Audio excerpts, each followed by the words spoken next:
Merhaba arkadaşlar. Bu videomuzda da zincirleme sıfat tamlaması konusunu göreceğiz. Bir önceki videodan sıfat tamlamasını hazırladığınızı düşünüyorum. Neydi sıfat tamlaması? Herhangi bir varlığın herhangi bir özelliğini belirtmek için yaptığımız bir kelimeler birlikteliğiydi. Peki zincirleme sıfat tamlamasının normal sıfat tamlamasından farkı ne? Bunun farkı şu arkadaşlar. Tamlanan ögesi ya birden fazla olacak ya da arkadaşlar tamlayan ögesi birden fazla olacak. Bu durumda ise arkadaşlar bazı yöntemler kullanıyoruz. Bu videomuzda bu yöntemleri göreceğiz. Bir tane örneğimizi verelim ya arkadaşlar. Şu arabayla ilgili mesela. Arabeya bihaya spi. Şimdi bu ifadede tamlanan nedir? Araba değil mi? Çünkü araba dediğinde ortada kalan bir ifade. Bunun bir özelliğini veya aitliğini belirtmek lazım. Özelliğini belirtince sıfat tamlaması olur. Aitliğini belirtince isim tamlaması olur. Bu arada bir sonraki videoda da isim tamlaması görmüş olacağız. Onun için bu da ipucu sizin için şimdiden nedir? Aitlik bağı varsa isim tamlaması. Bize özellik lazım arkadaşlar. Özellik belirtecek. Şimdi ne dedi? Arabaya baha. Pahalı araba. Buna bir ek özellik eklersem ne olur? Zincirleme sıfat tamlaması olur. Spi. Spi kelimesini de ekliyorum ya. İşte bunu yapabilmem için şu ya'ya ihtiyacım var. Sadece ya değil arkadaşlar. Başka ekler de var. Onları da göreceğiz birazdan. Mantığı kavramanız için bu basit örneği vermek istedim önceden. Şimdi bir araba var. İki özelliği söyleniyor. Tamam, o zaman bu bir zincirleme sıfatlamamız. Çünkü birden fazla özellik söyleniyor. Ya da diyelim arabayla beraber başka bir şey daha var. Bu iki şeyin bir özelliği söyleniyor. Tamam mı? Göreceğiz zaten arkadaşlar videoda. İyice kavrayacağınızı düşünüyorum. Şimdi tekrardan şunları bir hatırlayalım. Tamlanan neydi? Tamlanan özelliği belirtilen şeydi. Şu cümlede mesela araba kelimesi değil mi? Onun özelliği belirtiliyor. Çünkü bakın bu beyaz ve pahalı araba. Arabanın özelliği belirtiliyor. O zaman araba tamlanan. Pekala. Bir de tamlayan var. Tamlayan da işte sonradan gelip o arabayı niteleyen kelimeler. Bakıyorsunuz bıha uspi. Mesela bu iki kelime bu kelimenin tamlayanıdır. Yanına gelip onu tamlıyor. Değil mi? Böyle şekilde basit bir mantığı vardı arkadaşlar. Sıfat tamlamasının. Pekala zincirleme sıfat tamlaması peki nasıl oluyor? Az önce de söyledim, bir daha söylüyorum. Tamlananın birden fazla olduğu veya tamlayanın birden fazla olduğu sıfat tamlamaları zincirleme sıfat tamlamasıdır. Bakıyoruz bu örneğe. Ev arabeye baha sübbiyateye. Bu beyaz ve pahalı araba. Bakın bir arabanın iki özelliği söyleniyor. Senin mi diyor değil mi? Pekala. Bir de buraya bakalım arkadaşlar. Ev arabeye bahaya sübbiyateye. Aynı örnek aslında. Fark ne? Fark şu arkadaşlar. Bakın burada U bağlacı var. Burada da ya ayetlik eki var. Yani biz arkadaşlar zincirleme sıfat tamlaması yapmak istiyorsak ya U bağlacını kullanırız ya da aitlik eklerini kullanırız. Şimdi U bağlacının mantığı basit. Direkt hani söylenecek birden fazla özelliğin arasına gelir ya da söylenecek birden fazla tamlananın arasına gelir. Peki bu aitlik ekleri nedir arkadaşlar? Bir aitlik eklerini görelim. Onların da kendine göre bir mantığı var. Onları da göreceğiz. Şimdi aitlik ekleri veya diğer ismiyle ilgi zamirleri arkadaşlar bunlardır. Ye, ya, yen. Bu y harfleri arkadaşlar kaynaşması amacıyla buraya koydum. Normalde bunlar bu eklerin özüne ait değildir. Şurada olduğu gibi bra kelimesi örneğin ünlüyle bitiyor. Bu ünlüyle biten kelimeye ünlüyle başlayan bir ek geldiğinde araya kaynaşsın diye koyduğumuz bir arkadaşlar kaynaştırma harfidir. Tamam mı? Bu y'ler kaynaştırma. Onları görmeyin. Esas bizim eklerimiz a, n. Peki bunların mantığı ne? Bunların mantığı şu arkadaşlar. Eğer eril bir kelime ise dişil bir kelime ise a, çoğul eğer ifade edeceksek bu kelimeleri de o zaman da n kullanıyoruz. Şimdi siz bunları zaten daha önce cinsiyet eki diye öğrendiniz. Bakın mesela şurayı görün. Bavemin, daigamın değil mi? Brayemin, huşgenmin. Bav erkek o zaman daik yani anne kadın o zaman a. Çoğul yapınca da en kullanıyoruz. Değil mi? Bunu hatırlıyorsunuz. Hatırladığınızı düşünüyorum. Bunlar cinsiyet ekleri arkadaşlar. Bunlar aynı zamanda aitlik ekleri. Baktığınızda mesela burada değil mi bir aitlik de söz konusu. Benim babam, benim annem, benim erkek kardeşlerim, benim kız kardeşlerim bir aitlik de söz konusu. İlgi zamirleri de deniyor. Şimdi ilgi zamiri kısmını güzelce açıklayayım size arkadaşlar. Zamir neydi? Zamiri daha önce ben açıklamıştım. Zamir ismin yerini tutan kelimelerdir. Örneğin ben Muhammed hat, Muhammed geldi demiyorum da evhat diyorum değil mi? Evhat. Ev ne oldu? Muhammed'in yerini tutmuş oldu.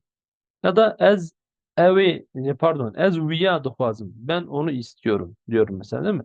Onu dediğim şey ne? Ez viya lazım. Onu dediğim şey belli değil. Niye? Bakın çünkü viya kelimesi bir zamir ve ismin yerini tutuyor. İşte bu ilgi zamirleri olduğunda bu ekler nasıl oluyor? Bir de onu görelim. Şu virgülden sonrası var ya arkadaşlar. Virgülden sonrası işte ilgi zamirleri. Niye? Bakın cümlede ne diyor? Bavemin avaikare. Benim babam inşaatçıdır. Yiğit'te seninki çıkarideki. Seninki çıkarideki. Şimdi virgülden öncesini görmezsek eğer arkadaşlar sadece virgülden sonrasına bakarsak Yiğit'te çıkarideki seninki ne iş yapıyor? Seninki dediği şey ne? Belli değil. Belki oğlundan bahsediyor, belki kızından değil mi? Belli değil. İşte bu ye arkadaşlar bir ismin yerini tutuyor. Tabii cinsiyetine göre yerini tutuyor. Bu durumda bu o zaman kızın yerini tutamaz. Ya oğlun yerini tutar ya babanın yerini tutar değil mi? Ya da işte erkek kardeş olabilir. Yani erkek olan bir varlıktan bahsediyor. Ye. Bavemin avaykere. Benim babam inşaatçıdır. Ye'de seninki. Buradan sadece erkek bir şeyin sana ait olduğunu biliyorum. Bu kadar. Ye'de çıkar idik. Tamam mı arkadaşlar? Bunlar ilgi zamirleri. Yine şu cümle Dayıkamın gebaniye. Benim annem ev hanımıdır. Yate çıkar dedik. Seninki ne iş yapıyor? Cümlenin önünü görmeyin. Yate çıkar dedik dediğinde değil mi? Yate seninki. Belli değil ne olduğu. Bu kız da olabilir. Bu yüzden arkadaşlar bu ilgi zamiridir. İsmi yerini tutan eklerdir. Tamam mı? Şimdi bunları böyle öğrendiniz ya. Bunlar ilgi zamiri, ayetlik eki. Bunlar bizim sıfat tamlamasında ne işimize yarayacak diyeceksiniz ya. Arkadaşlar bunları böylece öğrenin. Zihninizde bu şekilde yer etsin. Bir sonraki sayfada göreceğiz ne olduğunu, tamam mı? Bunları lütfen böylece güzelce öğrenin. Bunlar ilgi zamiridir. Bunlar ayetlik ekidir. Tamam mı? Ve cinsiyete göre gelir. A, N. Gelelim buraya. Çoğullar. Brian'ın Liver'ın. Benim erkek kardeşlerim buradalar. Yinte Lukane. Seninkiler nerede? Pushkin'in Liver'ın. Benim kız kardeşlerim buradalar. Seninkiler neredeler? Tamam mı? Mantığı çok basit. Zaten çoğulda ortaktı. Bra erkek, kuş kız kardeş ama çoğul ekler kullanıyoruz. Pekala bunu anladığınızı düşünüyorum. Bunlar hem aitlik ekidir hem ilgi zamiridir. Burada olduğu gibi isimlerin yerini tutuyorlar arkadaşlar. Bunları biz sıfat tamlamasında tam olarak böyle kullanıyoruz arkadaşlar. Bakın bu sayfada tamlayanı fazla olan örnekler. Şu sayfada da arkadaşlar yine tamlayanı fazla olan. Burada da tamlananı fazla olan örnekler var. Tek tek göreceğiz arkadaşlar bunu. Önce tamlayanı fazla olan. Tamlayanı demek yani araba var bir tane bu tamlanacak. Tamam bunu tamamlayacağız. Buna iki tane tamlayan veya daha fazla tamlayan getirdiğimizde tamlayanı fazla olan bir sıfat tamlaması olmuş olur. Peki. Araba. Tamam araba. Nasıl bir araba? Bhaya speed. Arabaya bhaya speed. Arabaya bha dedi ya pahalı araba. Buna bir özellik daha eklemek isterse dedik ki ayetlik eki kullanabilir. Ayetlik ekini kullanacak ya. Hani bizim ayetlik ekimiz neydi? Ye ya yen. Biz bunlardan hangisini kullanacağız? Arabanın cinsiyetine bakarak kullanacağız arkadaşlar. Arabeya. Zaten buradan direkt ele verdi kendisini. Arabeya bha ya speed. Böyle ayrı bir şekilde bir de arkadaşlar tekrardan ya yazmamız gerekiyor. Beyaz pahalı arabayı dizine çalmışlar. Anladığınızı düşünüyorum. Eğer anlamadıysanız arkadaşlar mutlaka bana sorun ki daha detaylı bir şekilde açıklayabileyim. Bizim zaten Instagram hesabımız da var. Oradan yazsanız oradan en basitinden arkadaşlar şunu yapabiliriz. Ben size ses kaydı atabilirim ya da müsait olursanız sesli görüşme yapıp yine size anlatabilirim. Yani yeter ki bir şeyler öğrenilsin arkadaşlar. Tamam mı? Bu sayfa, bu kanal sizin hizmetiniz için var. Arabeya bhaya spi. Arabeya bhaya spi. Anladın mı? Bu kadar basit. Gelelim buraya. Buraya o çenteyi raşe kevin frutiye. Bakın gördünüz mü? Aynı mantık. Çenteyi raşe kevin. Niye ye koymadım? Çünkü raş kelimesi ünsüzle bitiyor. Bak bha kelimesi ünlüyle bitiyor. Ye'yi koydum. Bha ya. Bha aspi demedim de bha ya spi dedim. Çentayı raş ye Kevin dememe gerek yok. Hem bir de arkadaşlar böyle seri konuşmak istiyoruz ya. Çentayı raşe Kevin. Veya çentayı raşe Kevin Frutiye. O eski siyah çantayı satmış. Gördünüz mü arkadaşlar? Bir de çoğula bakalım. Arabeyin baha yen spi. Arabeyin baha yen spi dizine. Bakın görüyor musunuz nasıl akıyor değil mi? Arabeyin baha yen spi desem kesiyorum kendimi. Arabeyin baha yen spi. Bu bahadan dolayı sonra ünlüyle bitmesinden dolayı ye geldi. Arabeyin baha pahalı arabalar. Beyaz pahalı arabalar. Tamam mı? Bunu demek istiyoruz. Bunu yapabilmek için arkadaşlar ne yapıyoruz? Arabeyin daha yenisi bir aitlik eki kullanıyoruz. Gördünüz mü? Aitlik eki veya ilgi zamiri diyelim bunlara. Bunları şu araba yani tamlananın cinsiyetine göre tamam mı? Çente erkek o zaman i. Arabeyin çoğul yaptım o zaman yin. Tamam, mantık bu arkadaşlar. Aitlik eki kullanırsam bu şekilde yapacağım.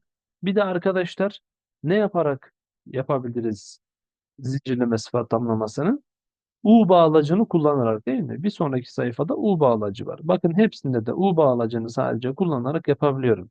Arabaya bha'u spi dizine. Arabaya bha'u spi. Sadece buraya V anlamını katacak bu kadar. Ne diyor? Beyaz ve pahalı arabayı çalmışlar. Beyaz ve pahalı. Buraya arkadaşlar parantez içerisinde olan ifadesini koydum. Çünkü ayrıca bir beyaz araba, ayrıca bir pahalı araba varmış gibi anlaşılmasın diye. Türkçe söyleyince sanki böyle anlaşılıyor gibi düşündüm. O yüzden arkadaşlar böyle tek düşünün. Beyaz ve pahalı olan arabayı çalmışlar. Arabaya bha uspi. Gördünüz mü? Arabaya bhaya spi demek yerine arabaya bha uspi diyebiliyoruz. Ya da burada olduğu gibi Via centeye raşu Kevin frotiye diyoruz ya. Onun yerine Via centeye raşe Kevin demek yerine raş u Kevin. Raş u Kevin frotiye.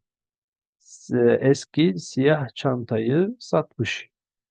Evet arkadaşlar çoğullarda da yine hakeza u bağlacını kullanabiliyoruz. Arabeyen bahayen spi dememize gerek yok.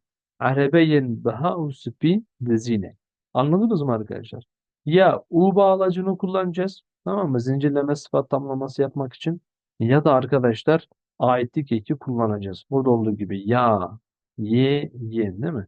Burada da daha önce arkadaşlar yazmıştık. Şurada. Yine gözümüzün önüne gelsin. Bir hatırlayalım. Bu sayfada mantığını anlattım. Bu sayfada da nasıl kullanıldığını anlattım arkadaşlar. Bunların zincirleme sıfat tamlamasında. Burada da onların yerine u bağlacının gelebildiğini söyledim.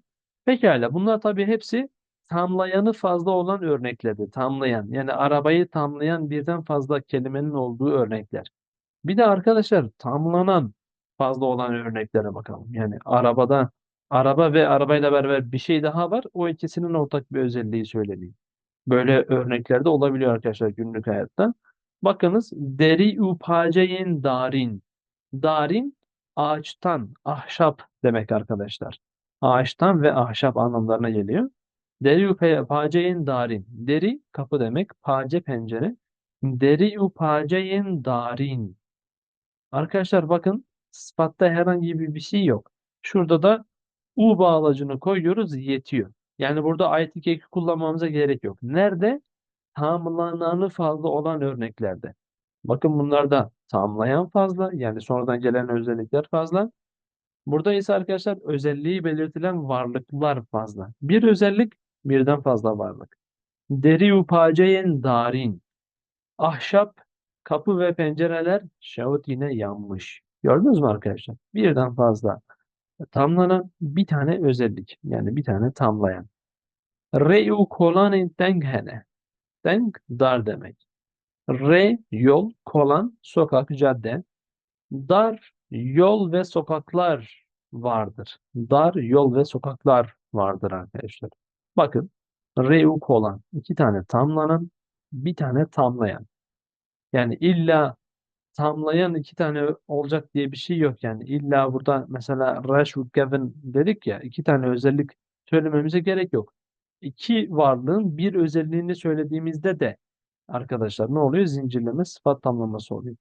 Yani ya tamlananı birden fazla olacak ya da tamlayanı birden fazla olacak arkadaşlar. Son örneğimiz Sevu Hırmiyen Gırmi de Froşun.